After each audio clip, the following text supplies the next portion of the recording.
L'Office national de l'assainissement et du drainage, ONAD, les ministères concernés, organismes et partenaires financiers se sont donné rendez-vous pour mieux peaufiner les nouvelles stratégies de développement durable dans le secteur.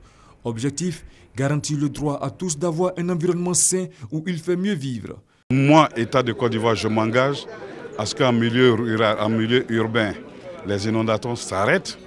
En milieu urbain, l'assainissement qui est semi-collectif, qui n'est pas généralisé, puisse l'être. Pour atteindre cet objectif, 2 commissions ont été chargées de valider la lettre de la politique sectorielle de l'assainissement et du drainage. L'une chargée de l'assainissement en milieu rural et protection contre les inondations, avec pour recommandation d'améliorer le taux d'accès à l'assainissement de 33 à 50% à partir de 2016 et 2020. Et l'autre commission assainissement semi-collectif avec pour recommandation de réduire la défécation à l'air libre en milieu rural de 6 à 2% en 2030 et équiper les établissements scolaires, centres de santé en 2016 et atteindre 100% en 2030.